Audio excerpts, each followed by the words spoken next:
자, 오늘 이 말씀을 가지고 우리가 몰랐던 다윗의 신앙. 자, 다윗 하면 누구나 예외 없이 신앙의 영웅, 믿음의 모델, 우리가 귀하게 여기는 신앙의 대표적인 인물이죠. 이것은 유대인이나 우리 예수 믿는 그리스도인이나 한결같은 그런 신앙의 모습이었습니다. 자, 바울 시대에도 바울이 이제 사도행전을 통해서 복음을 전하는데, 오늘 성경을 보면 이제 1차 세계 선교 여행을 떠났습니다. 그래서 비시디아 안디옥이라고 하는 곳에 도착을 했는데, 지금의 터키 지역이죠. 자, 안식일이 됩니다. 그래서 회당에 들어갔어요. 자, 안식일에 회당에 들어갔다는 얘기는 누구를 만나러 간 겁니까? 유대인들을 만나러 간 거죠. 디아스포라, 로마 시대에 흩어져 있는 유대인들이 곳곳에서 모여서 회당을 짓고 또 율법적인 구약의 여호와 하나님을 섬기는 그런 사람들에게 가서 너희가 섬기는 그 하나님이 예수님을 우리에게 메시아로 보내주었다, 이것을 이제 전도하는 거예요.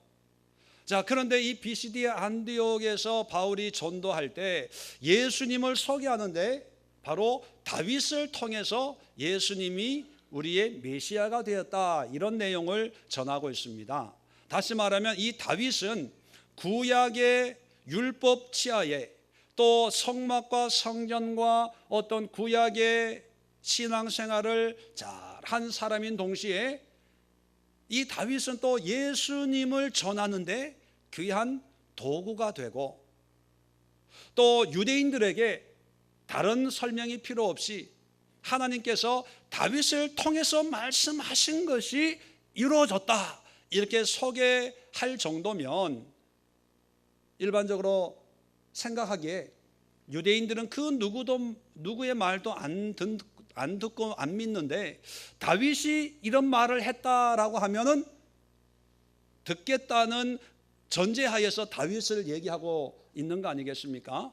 그러면 다윗은 구약 시대에도 믿음의 훌륭한 모범을 보이고 살았던 사람이고, 동시에 예수님을 믿는 우리 기독교인들에게도 또 예수님을 전하는 데에도 이 다윗은 아주 중요한 어떤 신앙의 도전을 주는 그런 사람이라고 하는 것을 우리가 알 수가 있습니다. 그래서 율법 시대나 우리가 예수님을 은혜 가운데 믿는 은혜 시대나 상관없이 동일한 하나님의 신앙을 우리에게 보여주는 믿음의 모델, 모범이 되는 사람이다, 우리가 이렇게 결론을 내릴 수가 있습니다. 자, 이러한 다윗 우리는 너무나 잘 알고 있습니다. 너무나 많은 다윗의 모습을 전해 들으면서 아마 여러분 가운데 이런 생각을 가지고 있는 분들 있을 거예요. 다윗이니까 그렇게 살았지, 다윗 정도 되니까 그런 믿음으로 하나님 앞에 크게 쓰임 받았겠지. 나는 다윗 정도가 안 돼. 어떻게 골리앗을 죽이고 어떻게 목동에서 이스라엘의 왕이 되고 어떻게 그렇게 하나님 앞에 지극정성으로 그렇게 신앙생활을 했는지 모르지만 나는 안 돼, 이런 생각을 하는 분들이 계실 거예요. 왜냐하면 이러한 신앙의 좋은 면을 보여주는 다윗이기 때문에 그동안에 우리가 너무 다윗을 영웅시하고 또 위대한 신앙인의 모습으로 이렇게 그림을 너무 그리다 보니까 어느새 감히 범접할 수 없는, 범할 수 없는 그런 그 영성을 갖춘 사람으로 이렇게 만들어 놔버렸어요. 그래서 다윗은 영웅이고 우리는 거기에 비하면 아무것도 아닌 그런 존재라고 여겨지고, 또 다윗 같으니까 다윗처럼 쓰시지, 이런 생각을 하고 있습니다. 오늘은 우리가 가지고 있는 그 다윗에 대한 신앙에 익히 알고 있는 그런 모습이 아니라 그렇지 않은 모습, 우리가 몰랐던 다윗의 신앙을 살펴보면서 이런 모습 때문에 하나님이 쓰셨구나, 이런 점이 있음에도 불구하고 하나님이 이러한 다윗으로 사용을 하셨다면 나에게도 소망이 있지 않을까? 나도 충분히 가능성이 있지 않을까? 좀 이런 가능성에 대한 여러분 도전을 좀 받을 수 있는 시간이 될 수 있기를 바랍니다. 자, 오늘 성경의 내용을 잠깐 말씀드리면 이스라엘의 역사를 이 바울이 잠깐 짧게 언급을 하는데 뭐 사사시대부터 쭉 언급을 하면서 이제 21절에 이스라엘의 왕을 이제 베냐민 지파 사람 기스의 아들 사울을 40년간 주셨다. 이제 초대 왕인 사울을 왕으로 세우셨다가 나중에 이제 하나님이 패하시죠. 사울을 버리십니다. 자, 그리고 다윗을 왕으로 세우십니다. 이건 뭐 우리가 너무나 잘 알고 있는 내용이에요. 자, 그런데 오늘 성경은 다윗이 왕이 되는 과정을 얘기하려고 하는 것이 아니고요. 다윗을 통해서 하나님이 역사하시는 어떤 하나님의 경륜을 얘기하는데, 자 22절에 보면 이런 말씀이 있습니다. 증언하여 이르시되, 자 다윗을 왕으로 세우셨습니다. 그리고 하나님이 증언하여 말씀을 하셨어요. 뭐라고 말씀했냐 하면, 내가 이새의 아들 다윗을 만나니 내 마음에 맞는 사람이라 내 뜻을 다 이루리라 하셨다는 거예요. 자, 그러면 증언했다는 것은 뭐냐 하면, 다윗이 왕으로서 쭉 하나님을 믿는 삶을 사는 것을 보고 다윗의 믿음의 모양을 다 보고 결론적으로 다윗은 내 마음에 합한 사람이다, 내가 그래서 내 뜻을 이루겠다라고 한 게 아니고, 증언했다는 얘기는 뭐냐면 왕으로 먼저 세웠어요. 세우면서 다윗을 통해서 내가 이러이러한 내 뜻을 이루리라라고 미리 말씀을 했다는 거예요. 무슨 뜻인지 이해가 되시겠어요? 어떤 사람이 있어요. 그런데 이 사람이 어떤 모습을 내가 알게 되고 보게 됐어요. 그래서 이 사람이 어떻게 할지는 모르지만 사람들은 내가 이렇게 얘기하는, 이 사람에 대해서 내가 증언하건대 이 사람은 이러이러한 삶을 사는 사람이 될 거야, 이렇게 얘기하는 경우가 있잖아요. 그걸 의미하는 거예요. 결과를 보고 얘기하는 것이 아니고 결과가 만들어지기 전에 미리 하나님이 증언을 하는 거예요. 자, 그래서 23절에 보니까 하나님이 약속한 대로 이 사람의 후손에서 이스라엘 위하여 구주를 세우셨다. 약속한 대로가 뭡니까? 말한 대로, 증언한 대로, 하나님이 선포한 대로 이렇게 이루어졌더라, 그런 의미입니다. 그러면 하나님께서요, 다윗의 처음과 끝을 보고 다윗을 쓰신 것이 아니고 다윗의 어떤 모습을 보고, 그걸 보고 맞아, 다윗은 내 마음에 합한 자야, 다윗을 통해서 내 뜻을 이룰 거야, 이렇게 얘기했다는 거예요. 그 싹을 보고 씨를 보고 미리 증언할 정도로, 선포할 정도로, 고백할 정도로, 확신에 찰 정도로 하나님이 미리 말씀하셨다는 거예요. 자, 그러면 다윗이 살기도 전이에요.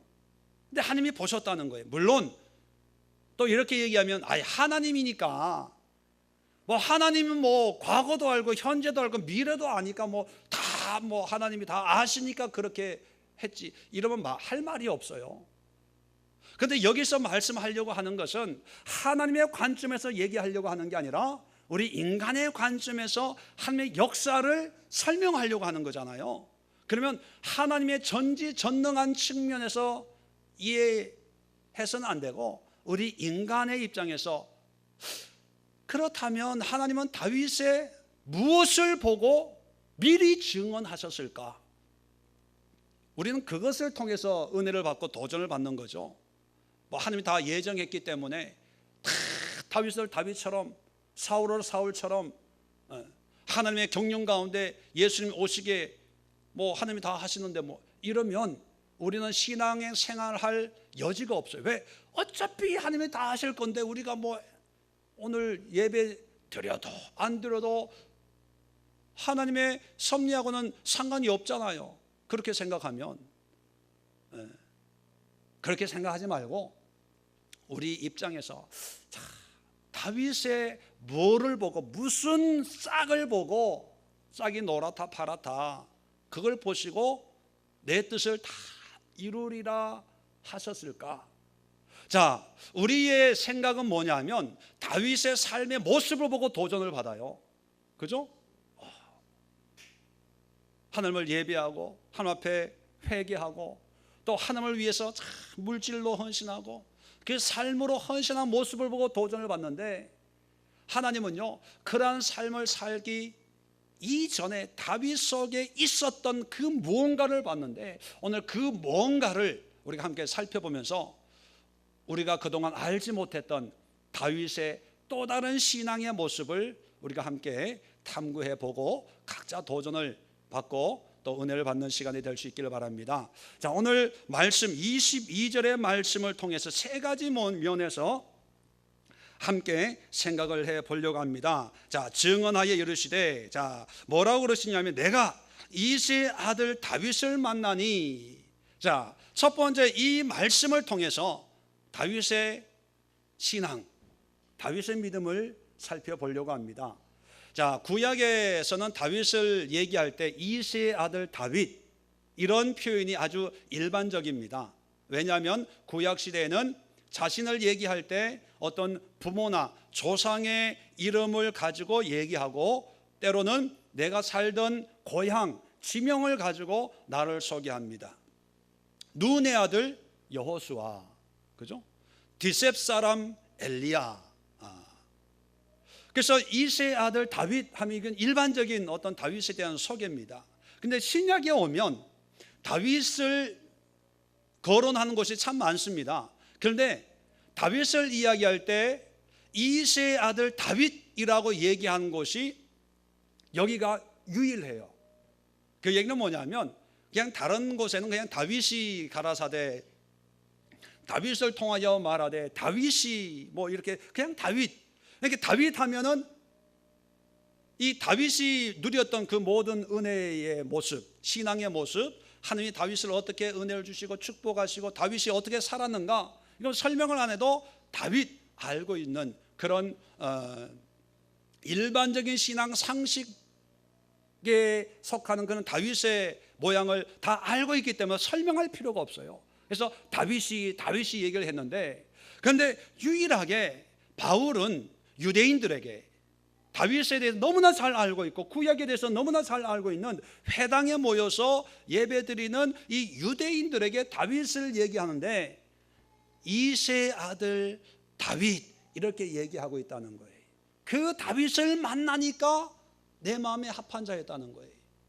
그러면 왜 이새의 아들이라는 표현을 쓰고 있을까? 유일하게 신약에서. 그것은 뭐냐면 이새의 아들 다윗이라는 그 의미 속에는요, 다윗이 하나님으로부터 누린 어떤 외적인 어떤 성공, 권위, 권세를 의미하지 않고 원래부터 다윗이 가지고 있었던 어떤 본질, 근본, 어떤 성장했던 환경, 이새의 아들이라는 것은 뭐냐면 아버지 이새로부터 태어나서 자랐던 그런 모든 환경과 여건, 자연인 다윗을 얘기하는 거예요.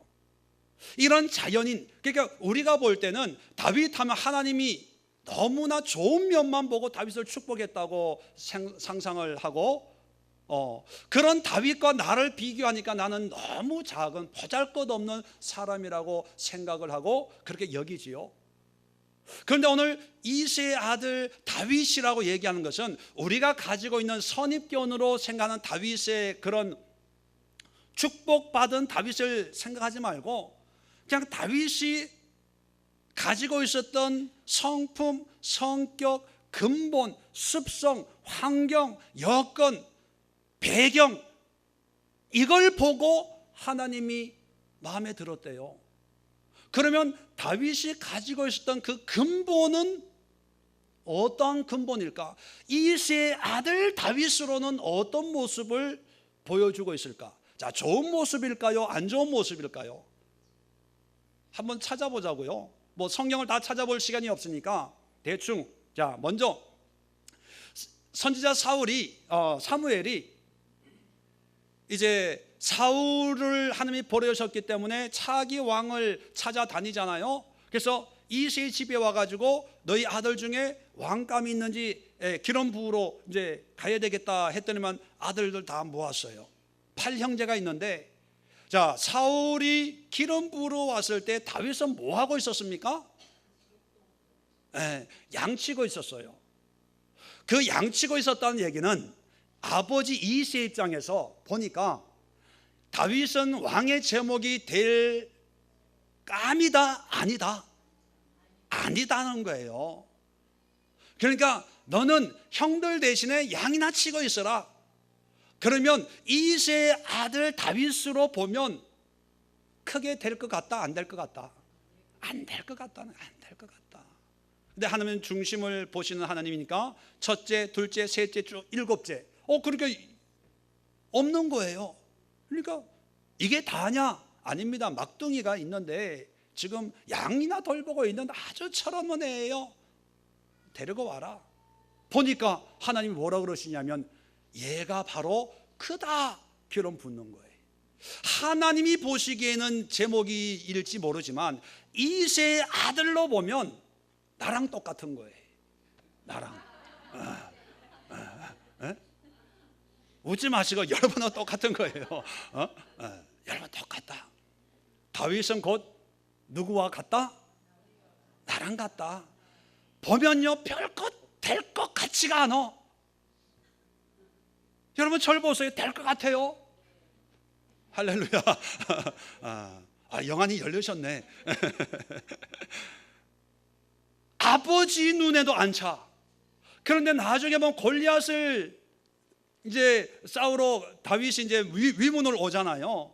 자, 골리앗이 앞에 버티고 있습니다. 다윗이 싸우려고 그래요. 그랬을 때 큰형이 뭐라 그러냐면 역시 너는 역시 나의 동생이다, 가서 죽여라 이랬나요? 아니에요. 야, 양은 어디다 두고 여기 와가지고 지금 전쟁 구경하러 왔냐? 빨리 가라. 양이나 치기에 적합한 막둥이에요. 형이 보기에 같은 형제가 봐도 얘는 감이 아닌 거예요. 감이. 그냥 양이나 돌보고 집안일만 하고 시키는 것만 알아서 하는 그 정도지, 뭐 믿음이 특출하고 뭐 용기가 있고 용맹하고, 원래부터 그랬으면 야 너 한번 해볼래? 할 거 아니에요. 형이니까 제일 잘 할 거 아니에요. 양이나 치지 여기서 뭐 네가 뭐라고 그랬잖아요. 자, 또 이새의 아들로 결혼 생활을 한번 봅시다. 물론 은혜 가운데 결혼 생활을 했겠지만 그 다윗의 원바탕 성품, 성격적으로 결혼 생활을 한번 보면 성경에는요 많은 후궁들하고 합치면 많은 아내들이 등장을 하는데, 성경에서 그래도 그 이름이 분명하게 등장하는 사람은 세 사람이에요. 첫째 아내가 누굽니까? 미갈. 둘째 등장하는 사람이 아비가일. 세 번째 등장하는 사람이 여러분 잘 알고 있는 밧세바. 자, 그런데 이 세 사람의 결혼의 모습을 보면 원래 골리앗을 죽이면 부상으로 사위가 되는, 사울의 사위가 되게 이제 공고를 낸 거예요. 그런데 여러분 사울의 첫째 딸은 맏딸, 결혼 상대 그 딸은요 다윗을 보고 마음에 안 들어 했어요. 그래서 다른 남자한테 시집가 버렸어요. 그런 거 보면 다윗은 별로, 물론 진운의 안경이라고 할 수 있지만 별로 매력이 없었나 봐요. 우리가 보기에는 하프도 잘 키고 노래도 잘하고 뭐 준수하지만 그게 다 영적으로 봐서 그런 게 아닐까. 그래서 다윗의 모습은 누구와 같다? 나와 비슷하다. 별로 여러분 결혼할 때 어려움 많이 겪었지 않습니까? 근데 둘째 딸이 미갈이에요. 근데 미갈하고 결혼을 했는데, 근데 재밌는 것은 뭐냐면 아버지 사울이 다윗 자기 신랑을 죽이려고 하니까 몰래 숨겨서 도망을 보냈어요. 그런데 이 사울 왕이 그걸 알고 미갈을요 다른 남자는 시집 보냈어요. 자, 그 다음에 두 번째 등장하는 사람이 아비가일이거든요. 아비가일도 보면 나발이라고 하는 사람의 아내였어요. 하나님이 그 사람을 치니까 과부가 됐으니까 과부를 데리고 아내 삼는 거예요. 자, 밧세바도 보면 누구의 아내였어요? 우리아의 아내였는데 간음으로 남의 여자를 내 아내로 만든 거예요. 미갈도 남의 아내였다가 나중에 다시 왕이 된 다음에 찾아와요. 자, 그러면 세 사람의 아내가 등장하는데 보면 간단하게 표현하면 다윗은요 유부녀를 좋아해. 우리가 생각하는 하나님의 사람은 뭐예요? 정결하고 깨끗하고 뭐 이런 그림을 그리잖아요. 그런데 다윗은요 남의 여자를 좋아해. 이건 은혜하고 상관이 없는 거예요. 그죠? 그리고 후궁들이 있고. 그렇게 보면 다윗은 그렇게 이새의 아들 그 원판, 그 본질, 성품, 성격, 습성은 뭐 이걸로 뭐 좋다 나쁘다 판단할 수 있는 건 아니지만 우리가 생각하는 그런 고결하고 정결하고 깨끗하고 이런 거하고는 거리가 멀어요. 그러면 자녀들 보세요. 자녀들 성경에 등장하는 자녀 한 20명 정도가 돼요. 이름만 언급되어 있는. 그런데 이 20명의 자녀들 가운데 다윗이 살아 생전에 이 20명 중에 4명이 죽는 걸 목격합니다. 자, 첫 번째 아들이 누구예요? 암논. 어떻게 죽어요? 이복 여동생 겁탈해가지고 이복 동생인 압살롬한테 압살당해서 죽어요. 저 형을 죽인 압살롬도 나중에 반란을 했다가 죽죠. 내 아들 압살롬아 압살롬아 울고 불고 했죠. 세 번째 죽은 아들이 누구냐면 아도니아라고 솔로몬이 왕이 되기 직전에 자기가 왕이 되겠다고 반란 아닌 반란을 일으켰다가 솔로몬한테 어떻게 죽냐면 아버지의 후궁인 수넴 여인 아비삭을 아내로 달라 그러는 거예요. 아내로. 그래서 아니 다른 건 다 참지만 이건 못 참겠다. 그래서 솔로몬이 죽여버려요. 그리고 또 네 번째 죽은 아들이 있죠. 누구예요? 밧세바하고 간음했다가 임신해서 난지 7일 만에 죽어요. 물론 요즘 또 뭐 자녀가 죽는 거는 뭐 있을 수 있죠. 사고로 죽을 수 있어요.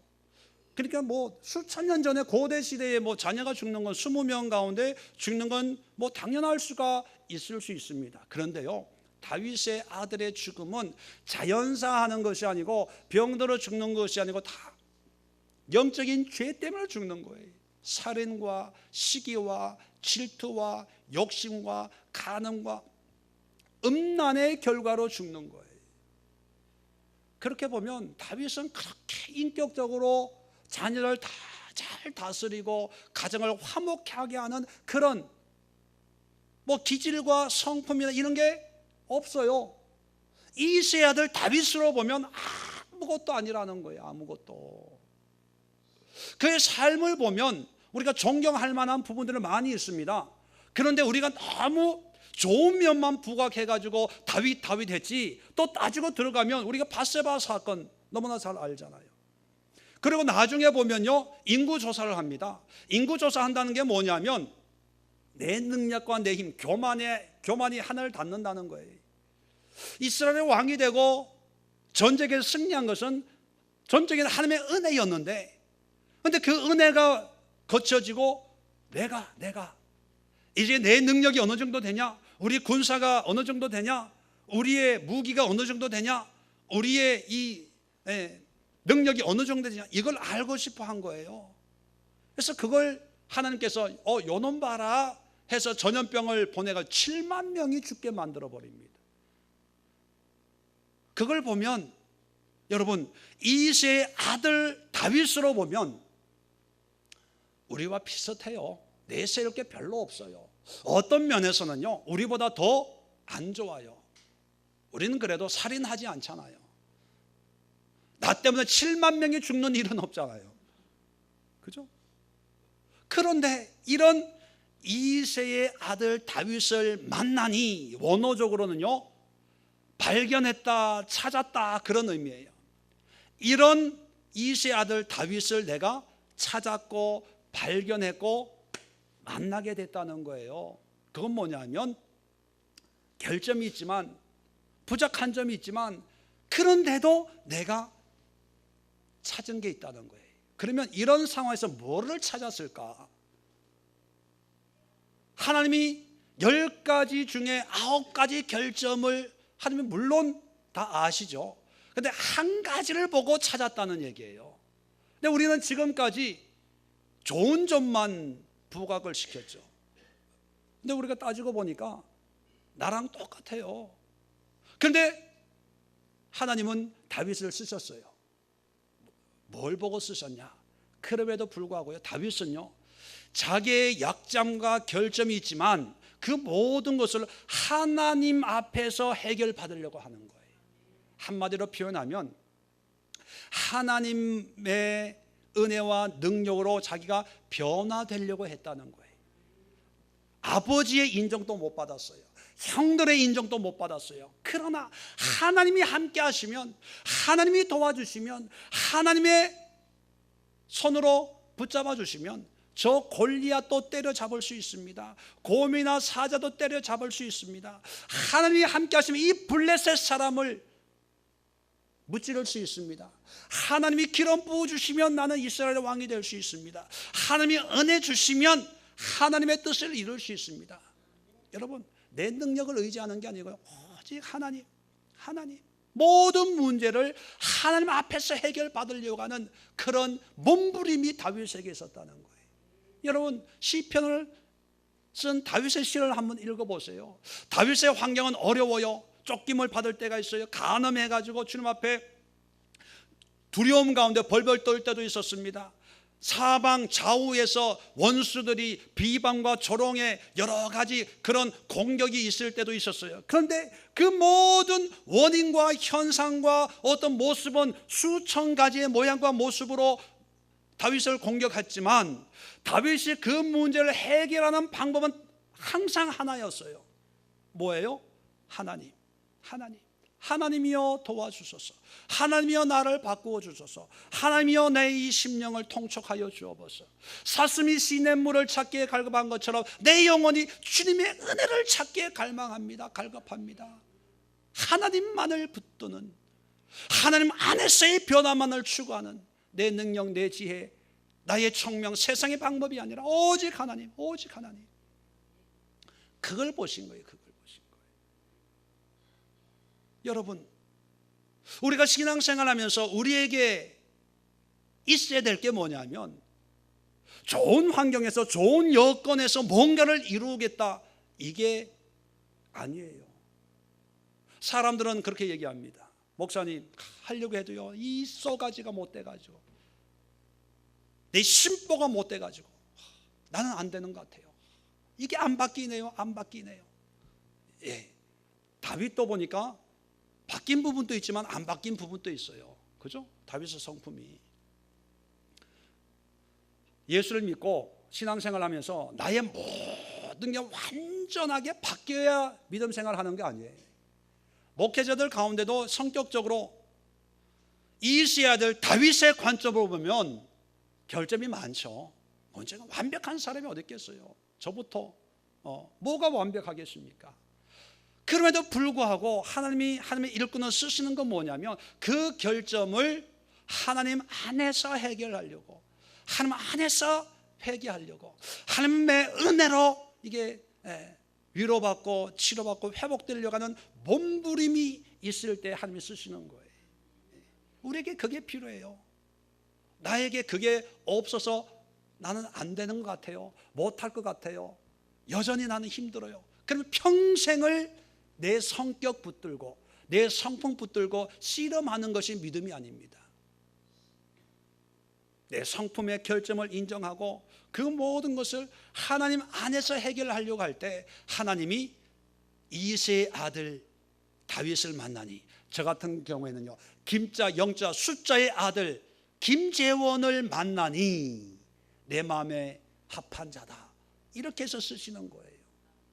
그래서 여러분, 다윗의 신앙, 숨겨진 신앙의 모습은 좋은 환경, 좋은 믿음, 좋은 환경의 여건에서 출발한 게 아니고요, 여러분 그렇게 생각해요. 나보다 더 못했어, 나보다 더 안 좋았어. 그런데 하나님 앞에 변화되고자, 하나님의 은혜로 살고자, 하나님의 베풀어 주신 하나님의 인도하심 속에 살고자 몸부림쳤더니만 하나님이 다윗을 다윗되게 만드셨구나. 그것이 다윗을 보면서 우리가 도전받아야 될 신앙의 교훈인 줄로 믿습니다. 여러분들도 한가 씨름하세요. 하나님의 은혜 가운데 변화를 추구하세요. 그러면요, 그 모습을 보시고 하나님이 여러분의 사업을 열어주고, 여러분의 직장을 열어주고, 여러분의 가정을 열어주는 거예요. 내가 완벽하게 변화된 상태로 짜잔 나타나서 내가 뭔가 되어지는 것만은 아니에요. 여전히 사람의 냄새가 나고, 인간의 냄새가 나고, 결점이 있고, 그래도요, 그것이 철저하게 하나님 안에 있을 때, 예수님과 관계에서 몸부림칠 때 하나님의 은혜가 임한다는 것입니다. 자, 두 번째 모습을 보면, 자, 계속해서 오늘 성경을 봅니다. 내 마음에 맞는 사람이다. 자, 내 마음에 맞다는 거예요. 이게 두 번째 다윗의 숨겨진 신앙의 비밀입니다. 자, 마음에 맞다는 이 말의 의미를 좀 더 자세하게 살펴보면, 그 원어적으로 보면요, 헬라어로 보면 안드라, 카타, 텐, 카르디안, 무, 이렇게 기록이 되어 있어요. 안드라라는 말은 사람, 남자라는 거예요. 우리가 12사도 가운데 안드레 있죠. 안드레의 의미가 뭐냐면 남자답다, 남성답다. 이 안드레가 영어로 앤드류입니다. 앤드류. 뭐 가수 중에 뭐 앤드류 뭐 이런 사람 있잖아요. 그게 뜻이 뭐냐면 남성답다, 이런 뜻이에요. 그게 안드라라는 단어에서 나온 거거든요. 안드라 텐 카르디안. 텐은 정관사, 더, 카르디안이라고 하는 것은 심장, 마음, 무는 나의 소유격이에요. 나의 마음에 카타하는 사람이다, 남자다, 그런 뜻이에요. 그럼 이 카타라는 말이 뭐냐면, 카타는 전치사입니다. 전치사라는 것은 뭐냐면 자체적인 의미도 있지만 주로 대부분 어떤 단어 앞에 붙어가지고 그 단어의 의미를 보다 더 깊이 있게 의미를 주는 것이 전치사예요. 파라타는 것보다 새파랗다, 이게 앞에서 뭔가 이렇게 접두어로 붙어서 의미를 더 심화시키는 역할을 하는 것처럼, 카타텐 카르디안이라는 말은 뭐냐면 내 마음에 카타한다는 뜻인데, 이 카타의 의미가 뭐냐면 그 문자적인 의미는 뭐뭐를 통하여, 뭐뭐에 의하여, 이런 의미를 가지고 있어요. 근데 이것이 카타가 어떤 단어에 붙으면 어떤 의미를 함축하고 있냐면 왔다 갔다 하는 거예요. 서로 교통, 교류. 여러분, 그 초대교회의 그 핍박을 피해서 기독교인들을 숨은 지하 도시를 뭐라고 그럽니까? 카타콤이라고 그래요. 카타콤. 원래 카타콤은 무덤이거든요. 무덤, 지하 무덤. 근데 그것을 카타콤이라고 부르는 카타가 붙으면서 그건 일반 무덤이 아니고요, 그 무덤 속에서 왔다 갔다 서로 교통하고 통로하는 어떤 길이 있는 그런 지하 도시를 의미하는 거예요. 그게 카타의 의미예요. 그냥 딱 막힌 무덤이 아니라 서로 통하는, 미로처럼, 개미굴처럼 통하는 그런 지하 도시를 카타콤, 이렇게 표현하는 것처럼, 카타 카르디안, 마음이 카타하다는 것은 뭐냐면 내 마음만 일방적으로 알아주는 관계가 아니라 내 마음 네가 알고 네 마음 내가 알고 서로 왔다 갔다 하는 거예요. 그래서 우리가 일반적으로 생각하는 것은 하나님이 다윗을 보니까 저 모습은 내 마음에 합하다, 내 마음에 든다, 이렇게 이해를 하는 거예요. 그런데 문자적인 의미는 그게 아니고 하나님도 다윗의 모습을 보고 이해하고 마음에 흡족하지만 다윗도 하나님의 마음을 이해하고 하나님의 마음에 드는 그런 삶을 사는 거예요. 이건 뭐냐면, 마음이 통한다는 얘기는 뭐냐면, 하지마, 열심히 해, 말해서 되는 게 아니고 그냥 이것은 하나님이 기뻐하는 거야, 이것은 하나님이 싫어하는 거야, 말하기 전에 율법에 정해 놓은 것만 열심히 지킨다고 신앙생활 잘하는 것이 아니고, 하나님을 믿는 사람은 이렇게 하나님을 섬겨야 된다고 정해 놓은 전통과 관습과 형식 가운데 만족하면서 신앙생활하는 것이 아니고, 하나님의 마음은 뭘까? 그래, 이것이 하나님이 기뻐하는 바가 아닐까? 하나님의 마음을 다윗은 이해하고 하나님의 마음을 살피는 그런 신앙을 가지고 있었다는 거예요. 그게 카타텐 카르디안이에요. 당시의 신앙의 모습은 뭐예요? 율법에 열심을 내서 지키면, 율법으로 흠이 없으면 믿음 좋은 거예요. 그런데 율법만 지켰다고 하나님의 마음을 아는 걸까요? 여러분, 부부 가운데 밥만 열심히 해준다고 아내의 본분을 다하는 거예요? 밥 안 해주는 분이 계시나 보네. 남편이 밖에 나가서 돈만 열심히 벌어서 연봉 1억, 할렐루야. 이것만이 남편의 본분을 다하는 걸까요? 그래도 좀 그렇게 되었으면 좋겠습니다 라고 하는 분이 2분 계시네, 얼굴 보니까. 그런데요, 물론 그것도 좋지만 기본적인 부부 관계는 뭐예요? 서로 한 몸을 이루는 거예요. 한 몸이라고 하는 것은 마음을 하나로 하고 한 뜻으로 사는 거예요. 다윗은 성경을 보면 골리앗을 때려 눕힐 때 굳이 다윗이 나서지 않아도 상관이 없어요. 또 다윗이 골리앗과 싸워서 이겨야만 전쟁에 이길 수 있다고 하나님이 말씀하신 것도 아니고, 사울이 그렇게 얘기한 것도 아니고, 주변에서는 그렇게 얘기한 것도 아니에요. 전쟁 안 해도 돼요. 그런데 골리앗을 보면서 울분이 올라오는 거예요. 할례 없는 이 이방인이 만군의 여호와 하나님을 모욕하는도다. 내가 저 모 같은 놈을 그냥 두지 않겠다. 그러면서 막대기하고 돌멩이를 가지고 달려가는 거예요. 하나님이 시켜서라기보다는 하나님의 마음을 아니까 이 거룩한 분노. 여러분, 사울을 피해서 도망가다가 놉당의 제사장한테 피신을 하죠. 먹을 게 없으니까 좀 주세요. 아무것도 없다. 있는 거라고는 진설병, 거룩한 떡, 제사장만 먹는 떡밖에 없다. 그랬더니만 그거라도 주세요. 아니, 율법적으로 보면 다윗은 그걸 먹으면 안 돼요. 그리고 율법적으로 보면 먹은 다윗은 하나님이 치셔야 돼요.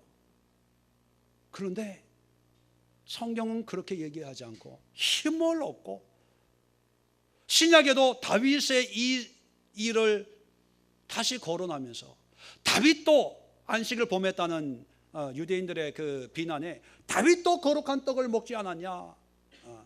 그건 뭐예요? 율법을 지켰냐 안 지켰냐의 차원이 아니라 하나님의 마음. 이스라엘 왕이 된 다음에 법궤가 수십 년 동안 방치된 걸 보고 하나님이 옮겨라 마라 하지도 않았어요. 어느 날 보니까 나는 왕궁에 있는데 법궤는 아직도 아비나답의 집에 처박혀 있거든요. 안 되겠다, 가지고 와야 되겠다, 옮겨온 거예요. 자, 사무엘하 7장에 보면요, 나단 선지자에게 다윗이 이렇게 얘기합니다. 나는 이렇게 왕궁에 있지만 하나님의 법궤는 아직도 저 초란 장막에 있습니다. 내가 도저히 안 되겠습니다. 성전을 건축하겠습니다. 이런 고백을 합니다. 아니, 하나님이 성전 건축하라고 말도 안 했어요. 선지자가 아니 왕이시여 당신이 이렇게 좋은 데서 두 다리 뻗고 잘 수가 있습니까? 얘기하지도 않았어요. 그 누구도 얘기 안 했어요. 그런데 하나님의 마음을 보니까 마음이 아픈 거예요. 나라도 성전을 건축해야지. 물론 하나님이 너는 건축하지 마 하면 안 된다. 안 된다 하지만 하나님이 복을 내려요. 사무엘하 7장 우리가 얘기하는 다윗 언약을 맺어요. 다윗 언약을. 그걸 보고요. 하나님이 원하시는 것은 지켰냐 안 지켰냐 했냐 안 했냐를 보는 게 아니라 마음이 통하기를 바래요. 마음이 통하기를. 율법을 주신 목적이 뭡니까? 율법을 지켰냐 안 지켰냐 이걸 보기 위해서 아니라고 하나님은 분명히 말씀하셨어요. 왜요? 율법으로는요 죄가 죄로만 드러날 수밖에 없어요. 그러니까 죄인인 것을 확정시키는 것이 율법이에요. 그런데 왜 율법을 주셨습니까?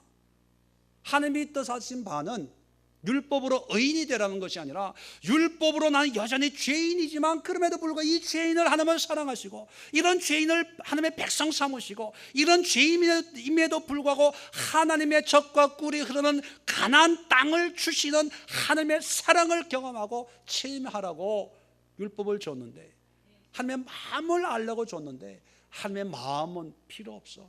그냥 안식일 지키고 절기 지키고 11조 드리고 황소로 예배를 드리고 제사를 드리고 그랬더니만 강수 같은 기름도 주님이 기뻐하지 않는다는 거예요. 여러분 헌금 드리는 거 하나님이 기뻐하는 게 아니에요. 주일을 성수하는 거 기뻐하는 거 아니에요. 봉사 열심히 하는 거 기뻐하는 거 아니에요. 하나님이 기뻐하는 것은 뭐냐면 하나님의 마음을 알고 그 마음에 순종하는 거예요. 마음에. 예수님께서 내 이웃이 누구냐? 선한 사마리아인의 비유를 들었지 않습니까? 그런데 제사장도 지나가고 레위 사람도 지나가고 정말로 사람 축에도 못 든다고 생각하는 사마리아 사람이 고쳐주는 걸 말씀하면 누가 이웃이냐? 그걸 통해서 우리에게 말씀하고자 하는 게 뭡니까? 율법으로 세상의 기준으로 살지 말고 죽어가는 한 영혼을 살리는 것이 하나님의 뜻이라고 하나님의 마음을 이해하고 살았으면 좋겠다는 거예요. 예수님이 안식일 논쟁에서 안식일에 왜 병을 고치냐, 왜 사람을 고치자 했을 때 안식일 논쟁에서 예수님이 말씀하시는 핵심은 뭡니까? 하나님이 일하시니 나도 일한다. 하나님의 일은 뭐예요? 죄인인 인간들을 여전히 돌보신다는 거죠. 하나님이 돌보시는데 하나님이 돌보시는 건 나도 병든 사람을 안식일이든 안식일이 아니든 돌보는 게 당연하지 않냐? 왜? 내가 안식일의 주인이니까. 여러분 늘 말씀드리지만 교회에 오면서 누가 죽어가는 사람이 있어요. 근데 교회 대표 기도야. 와야 됩니까? 그분을 도와야 됩니까? 도우는 것이 하나님의 마음이에요. 담임 목사 눈도장 찍는 것이 신앙이 아니고요, 하나님의 마음을 헤아리는 것이 우리 신앙의 기준이고 목표가 되어야 되는 거예요. 11조 드리러 왔다가 누가 급하게 사경을 헤매는 그런 사람이 급하게 그 돈을 좀 쓰면 좋겠다고 얘기합니다. 자, 11조, 거룩한 11조 드려야 돼요? 그 사람 줘야 돼요? 줘요? 교회 가지고 와요? 어떻게 해야 돼요? 두렵죠? 말 잘해야 되는데 드려야 돼요. 하나님의 마음이 물론 내 마음대로 쓸까? 이거 가지고 여러분 휴가 갈까? 과연 그것이 하나님의 마음일까? 어떤 사람은 그렇게 하나님이 감동을 주셨대. 참 어떻게 가르쳐야 될지 모르겠지만 하나님의 마음이면요, 하나님의 뜻이 있는 곳에 써야 돼요. 교회 가지고 와가지고 내가 11조하고 11조 제일 많이 하고 봉사 제일 많이 하고 헌금 제일 많이 하고 우리 교회에서 내가 제일 축복받았으니까 이게 신앙의 모양과 모습이 아니라는 거예요. 하나님이 결점 많은 다윗, 정말 인간 이세의 아들 다윗으로 보면 별거 아닌데 그보다 더 뛰어난 사람들이 많았는데, 그럼에도 불구하고 다윗을 쓰신 목적이 뭐냐면 다윗은 하나님의 마음을 알고 또 그 마음을 하나님이 알아요. 마음이 서로 통하는 거예요. 여러분, 이게 신앙의 모습입니다. 그래서 제가 언젠가도 말씀드렸죠. 믿음이란 뭐냐? 여러 가지 정의가 있어요. 그런데 제가 여러분들 말씀드린 믿음의 정의 중에 하나가 뭐냐면 하나님께 공감하는 거다, 그렇게 말씀을 드렸어요. 아브라함이 자식이 없어요. 근데 하나님이 불러서 하늘의 별을 봐라, 또 이 동서남북 사방을 봐라, 자녀를 하늘의 별과 같이 이 땅을 너의 자녀들에게 주겠다, 그렇게 약속을 했을 때 아브라함은 믿었다 그랬어요. 그럼 그 믿음의 의미가 뭡니까? 주여 믿습니다, 아멘 한번 하는 것으로 그 믿음이 내게 돼요? 아니에요. 믿었다는 것은요, 내 환경과 여건은 정말로 상상할 수 없지만 하나님의 뜻, 하나님의 마음, 하나님의 말씀에 내가 공감합니다, 그거예요. 공감이에요. 이게 믿음이에요. 그런데 이것을 오해해가지고 어떤 사람들은요, 무조건 아멘 하면 된대, 믿습니다 하면 된대, 목사님 말씀에 아멘 아멘, 그것도 제일 빨리 하면, 그것도 제일 크게 하면 그게 다 내게 된대. 그래서 말만 하면 아멘 아멘. 또 이 교회 영성 있네, 믿음 좋네.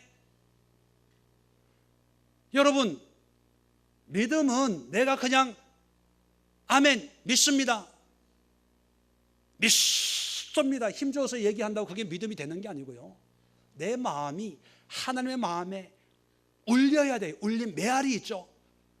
세상에도 공명이라는 게, 공명, 종이 하나 띵 치면 그 옆에 아무 치지도 않은데 그 진동에서 띵 울리는 것처럼 메아리도 목사님 사랑해요 뭐 그런 분은 없겠지만, 예를 들어서 여러분들이 뭐 아무개 사랑해요 하면 이 소리가 울려가지고 또 돌아와서 너나 잘해라 이렇게 들리는 게 아니고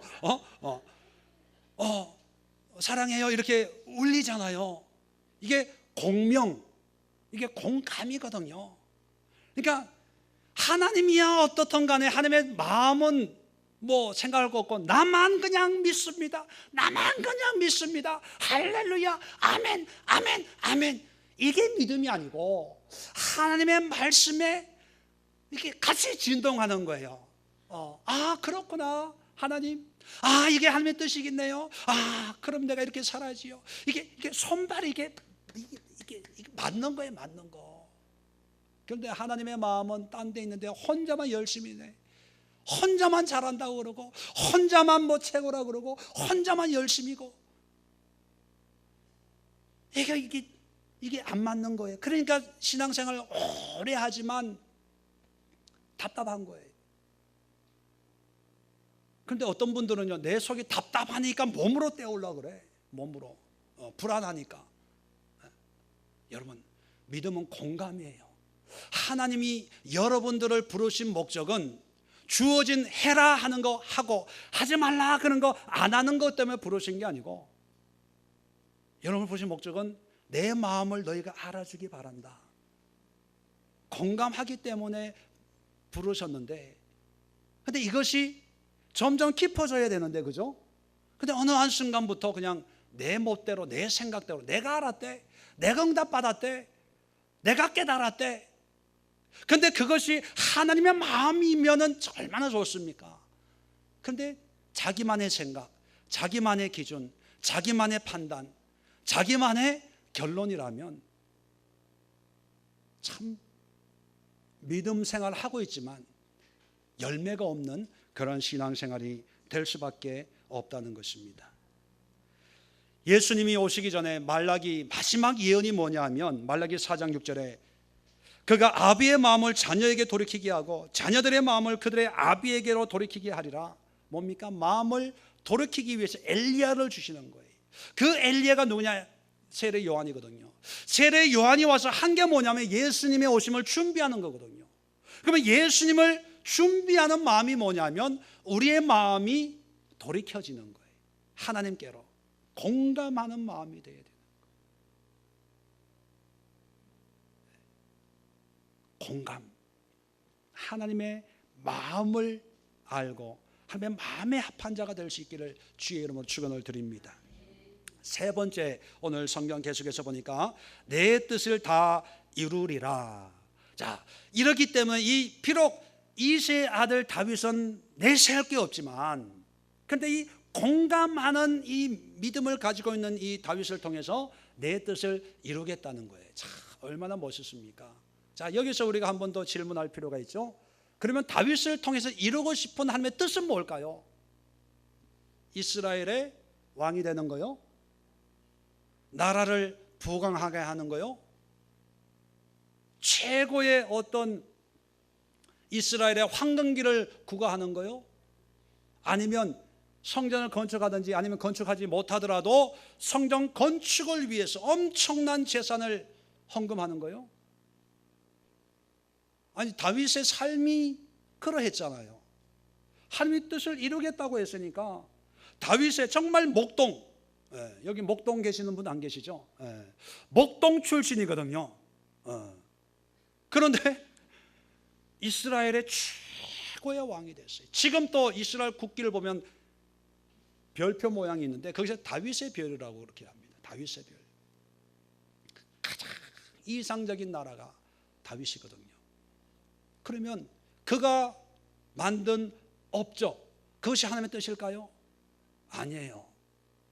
왜 아니냐 하면, 자, 구약에 기록되어 있는 다윗의 모든 일생을 오늘 성경 이 사도행전 13장 22절엔 이 말씀이 다윗의 모든 일생을 한 줄로 압축하는 그런 말씀이에요. 다윗의 신앙, 다윗의 인생, 다윗의 어떤 여정의 결론이 여기에요. 자, 뭐냐면, 자, 23절 한번 보세요. 하나님이 약속한 대로, 증언한 대로, 예언한 대로, 그런 뜻입니다. 이 사람의 후손, 이 사람은 다윗을 얘기하는 거예요. 후손에서 이스라엘을 위하여 구주를 세우셨으니 곧 예수라.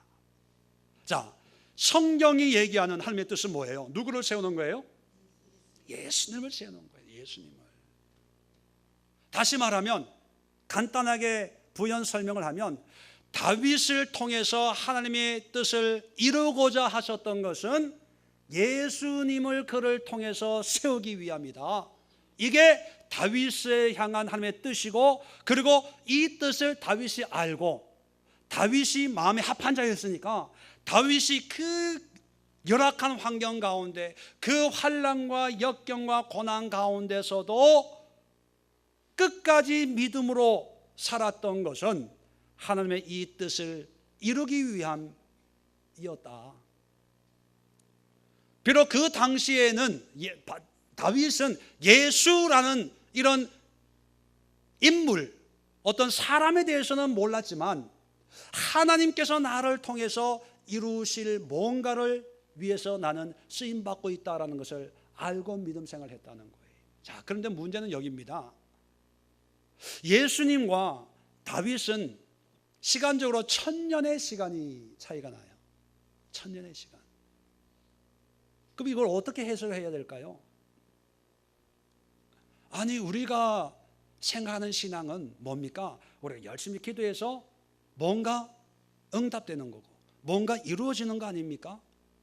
싸워서 믿음으로 승리하고 그 승리의 대가를, 또 열매를 우리가 맛보고 하나님이 하셨습니다, 하나님의 은혜입니다, 이걸 고백하고 증거하는 건데, 아니, 다윗은 이스라엘의 왕이 된 것이 아니고 성전 준비를 한 것이 아니고 하나님을 높인 것이 아니라 다윗 입장에서는 언젠가 어떤 모습으로 이루어질지 모르지만 이루어질 하나님의 뜻으로 신앙생활을 했다면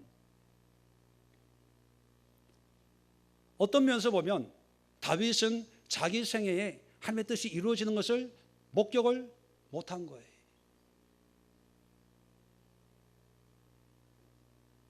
여기에 신앙의 신비가 있습니다. 여기에 신앙의 비밀이 있어요. 뭐냐 하면 믿음이란, 신앙이란, 그리고 다윗이 가지고 있었던 신앙이란 문제 앞에, 골리앗 앞에 내가 이기고 승리하고 하나님의 나라를 세워서 사람들로부터 역시 하나님이 하셨습니다라고 하는 그런 현상을 보여주기 위한 신앙만이 아니었다는 거예요. 나를 통해서 언제인지는 모르지만 하나님이 이루실 그 뭔가를 위해서 내 눈에 아무 증거 아니 보여도 믿음만을 가지고서 그 길을 걷는 신앙이 다윗의 신앙이었어요. 우리에게는 그 신앙의 열매가 1000년의 시간이 흐른 뒤에 맺혔습니다. 그렇다면 이렇게 말할 수 있습니다. 다윗의 응답은 뭐였다? 예수님이었다. 그 어떤 것도 아니고 예수님이셨어요. 왕이 되는 것도 아니고 성전 건축하는 것도 아니고 나라를 세우는 것도 아니고 싸워서 이기는 것도 아니에요. 다윗이 꿈꿨던 믿음의 결정체는 구주, 메시아, 하나님, 이 땅에 왕으로 오신 하나님. 많은 사람들이요, 사무엘하 7장 12절 이하에 보면 다윗의 언약이 나오거든요. 시간이 없어서 뭐 읽어보진 않겠지만 하나님이 다윗과 약속을 하는데, 자 보세요. 12절 이하에 내 수완이 차서 내 조상들과 함께 잘 때에 내가 내 몸에서 날 자식을 내 뒤에 세워 그 나라를 경고케 하리라. 자, 내 뒤에 날 자식을 뒤에서 나라를 경고케 한대요. 누굴 얘기하는 겁니까? 자, 우리는 결론을 제가 얘기했기 때문에 예수라고 하지만 사람들은요 솔로몬이라고 해석을 합니다.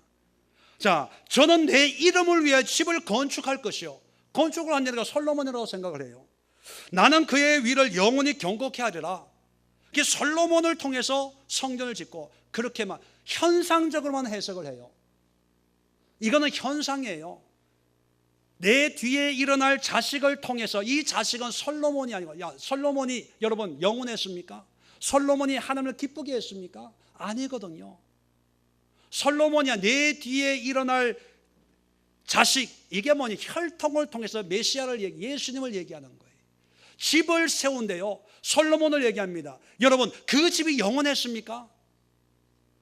그 집이 영광스러웠어요? 규모도 영광스럽지만 몇백 년 지나지 않아서 다 무너졌어요. 지금 현재 그게 있어요. 성경이 영원하대요.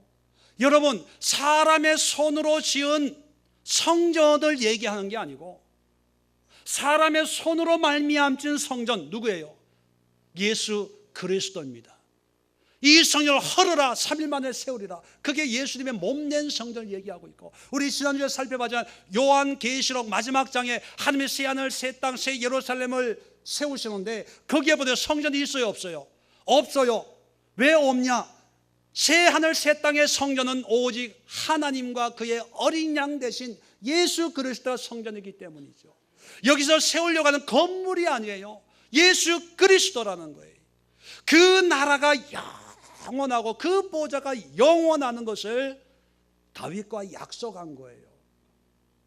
그러면 다윗을 통해서 이루고자 하신 것, 이 땅에 뭔가가 아니라는 거예요. 하나님의 나라, 하나님의 것, 예수 그리스도를 통해서 하나님의 나라를 세우려고 하는 이 거룩한 하나님의 뜻을 다윗은 깨닫고, 마음에 합한 자니까 깨닫고요, 그걸 세우려고 한 거예요. 이 땅에서 잘 먹고, 이 땅에서 성공하고, 이 땅에서 좋은 집에 살고, 이 땅에서 궁궐을 짓고, 이 땅에서 화려한 성전을 짓고, 봐라 하나님이 하셨다, 하나님의 은혜다, 하나님의 능력이다, 믿음을 가진다면 하나님이 이렇게 축복하시다 자랑하고 간증하려고 한 것이 아니라, 다윗의 기도, 다윗의 믿음의 응답은 몇 년 걸렸어요? 크게 1000년 걸린 거예요. 1000년. 1000년의 세월을 준비하는 믿음이었습니다. 1000년의 시간을 기다렸던 눈물의 기도였어요. 눈물의 헌신이었어요. 골리앗을 향해 달려갈 때도 아말렉을 향해서 블레셋을 향해서 달려갈 때도, 사울을 피해서 혼자 맨몸으로 광야를 방황할 때도, 이스라엘의 왕이 되어서 하나님을 찬양하고 하나님을 예배할 때도 그는 이 땅의 것에 만족하지 않았어요. 이 땅의 것을 기뻐하지 않았어요. 반대로 이 땅의 것으로 낙심하지 않았어요. 이 땅의 것으로 절망하지 않았어요. 하나님이 나를 통해서 이루실 그 때, 그 나라, 그 모습, 다윗에게는 언제인지 몰랐어요. 어떤 방법인지 몰랐어요. 어떤 모습인지 몰랐어요. 그러나 믿는 것은 분명했습니다. 하나님이 주의 뜻을 이루실 거다. 다윗의 신앙의 열매는 1000년 뒤에 예수 그리스도로 열매를 맛보게 되었다는 것입니다. 이게 다윗의 신앙이에요. 우리는 다윗을, 골리앗 때려잡은 다윗, 나라의 왕이 된 다윗, 성전을 지으려고 했던 다윗, 그런데 중요한 것을 잊어버리고 있었어요. 예수님을 위한 1000년의 시간, 우리에게는 1000년이지만 하나님에게는 며칠? 네, 하루. 하나님이 우리의 기도의 응답을 하루만 기다려라, 그러면 적어도 몇 년은 기다려야 된다? 하나님이 야, 내일 오전 중으로 해결해 줄게, 몇 년은 기다려야 된다? 500년. 이게 믿음이에요. 이게 믿음. 하나님은 아브라함에게 500년 뒤에 일어날 애굽의 삶을 미리 말씀하셨어요. 애굽에서 한 민족을 만들기 위해서 430년을 시간을 투자하셨어요. 가나안 땅을 주기 위해서 40년의 광야 생활을 우리에게 주셨어요. 예수님도 이 땅에 3년의 사역을 위해서 30년을 무명의 삶을 사셨어요. 여러분, 너무 조급하게 생각하지 마세요. 너무 급하게 서두르지 마세요. 왜 응답이 안 됩니까? 왜 해결 안 됩니까? 이러지 마세요. 때로는 하나님이 하루만 기다려라, 그죠? 한나절만 기다려, 때로는 1시간만 기다려, 1시간만. 12시간이 500년이니까 1시간은 계산해 보십시오. 왜냐하면 다윗의 신앙이 그거였어요. 그리고 여기서 우리가 놓치지 말아야 될 게 뭐냐면, 시간적인 의미도 그렇지만 열매의 모습, 우리는 다 눈에 보이는 것, 다시 말하면 보고 싶은 걸 보려고 해요. 다윗, 누구나 보고 싶은 그림이 있잖아요. 우리는 너무 내가 그리고 싶은 그림을 대신 성취한 다윗의 대리 만족을 느끼려고 좋다는 그림은 다 그려서, 여호와는 나의 목자시니 부족함이 없대, 그런 고백을 하면서 하나님 내 물질을 채워주세요. 쉴만한 물가 푸른 초장으로 인도한데 하나님 넓은 집으로 옮겨주세요. 막대기와 지팡이를 안위하여 주신데 저놈 좀 어떻게 좀 해주세요. 다 그렇게 해석을 합니다. 이 문제 해결해주고 저 문제 해결해주고. 그런데 물론 거기서 살면서 우리가 하나님 앞에 기도해야 될 기도의 제목이죠. 그런데 다윗을 통해서 이루고자 했던 하나님의 뜻은, 하나님의 원함은 뭐냐면 예수님이셨다는 거예요. 그러면 우리도 마찬가지 아닙니까? 우리의 환경에 이런저런 모양과 모습이 있어요. 질병의 문제도 있어요. 사업의 문제도 있어요. 자녀의 문제도 있어요. 뭐 물질 문제, 영적인 문제도 있어요. 관계의 문제도 있어요. 문제 없는 인생이 어디 있겠습니까? 그런 문제를 가지고 우리가 주님 앞에 기도하지요. 그것도 바람직합니다. 그러나 우리가 보다 더 근본적인 것을 잊어버려서는 안 됩니다. 그런 것을 하나님께서 우리에게 은혜를 베풀어 주시지만, 가장 근본적인 것은 우리를 하나님의 마음에 합한 자로 부르시고 우리를 통해서 하나님의 뜻을 이루시고자 우리를 불렀지 않습니까? 그렇다면 하나님이 우리를 통해서 세우시고자 하는 것은 뭘까요? 뭐를 우리를 통해서 세우고 싶어 하세요? 큰 교회? 아니, 솔직하게 여러분 회사, 여러분 가정, 직장, 일터, 여러분이 투자한 그 주식, 그걸 다 32육지 100배로 축복해 주실 줄 좀 쉬었다가 이거예요? 아니에요. 오직 뭐다? 예수예요. 예수. 우리를 통해서요, 이런 환경 저런 환경을 통해서 하나님이 근본적으로 궁극적으로 세우고 싶어하는 것은요, 예수예요. 예수. 그러면 우리의 삶은 많은 부분이 해결이 돼요. 많은 부분이 뭐냐면, 우리 믿음의 선배들 다 그렇게 살았죠. 먹든지 마시든지 입든지 헐벗든지 내가 가든지 있든지 어떤 환경 속에서도 뭐만 하면 된다? 예수님의 영광을 위해 살면 되는 거예요.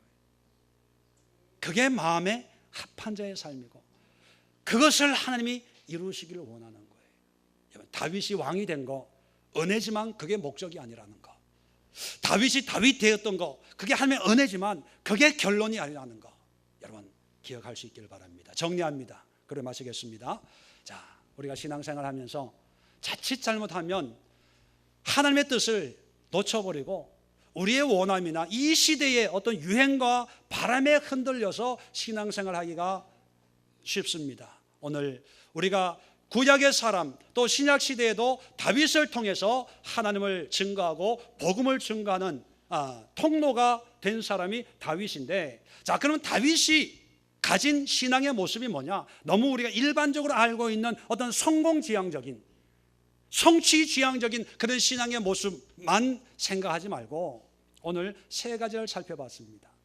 이새의 아들 다윗. 그러니까 여기서 여러분 도전 받으세요.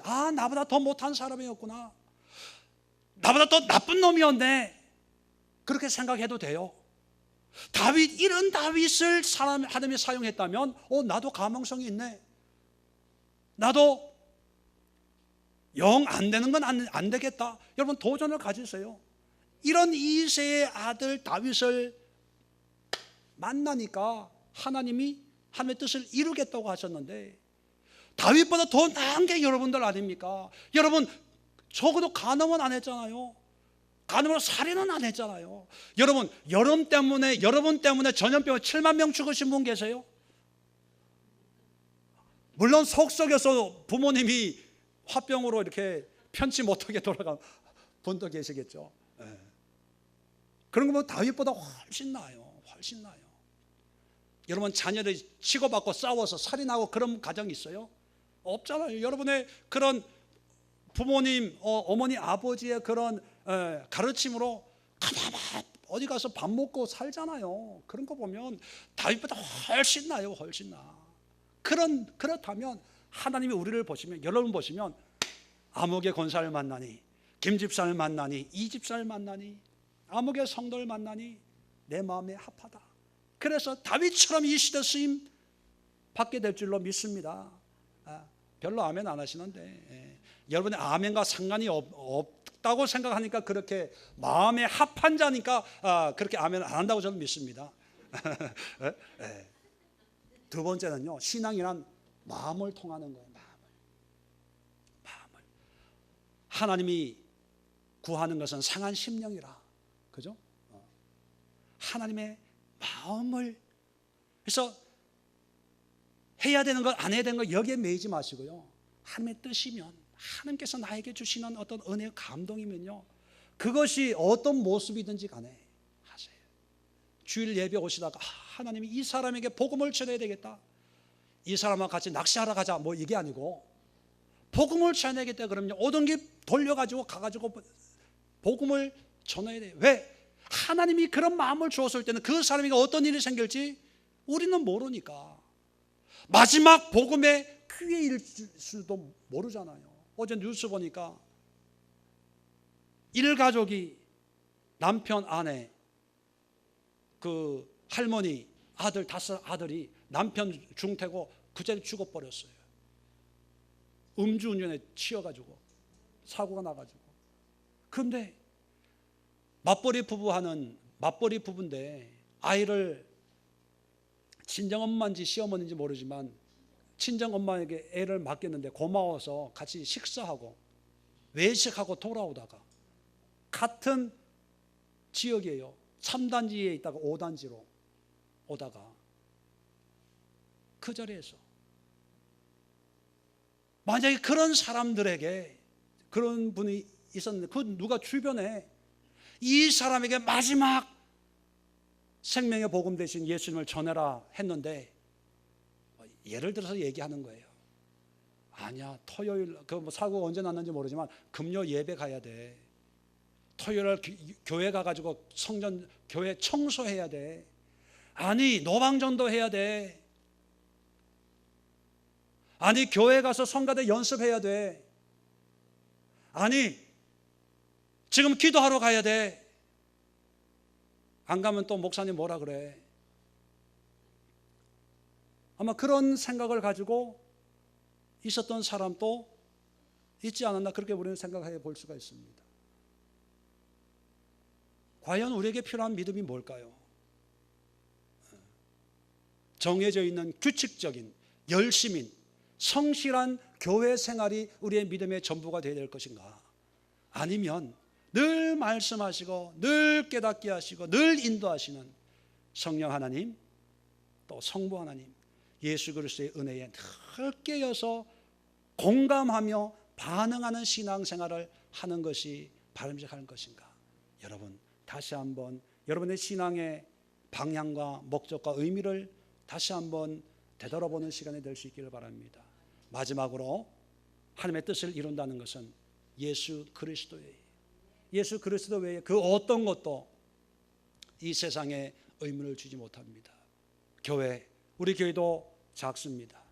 앞으로 가야 될 길이 많고 헤쳐나가야 될 여러 가지 일이 있지만 이 교회가 우리 신앙의 전부가 아니에요.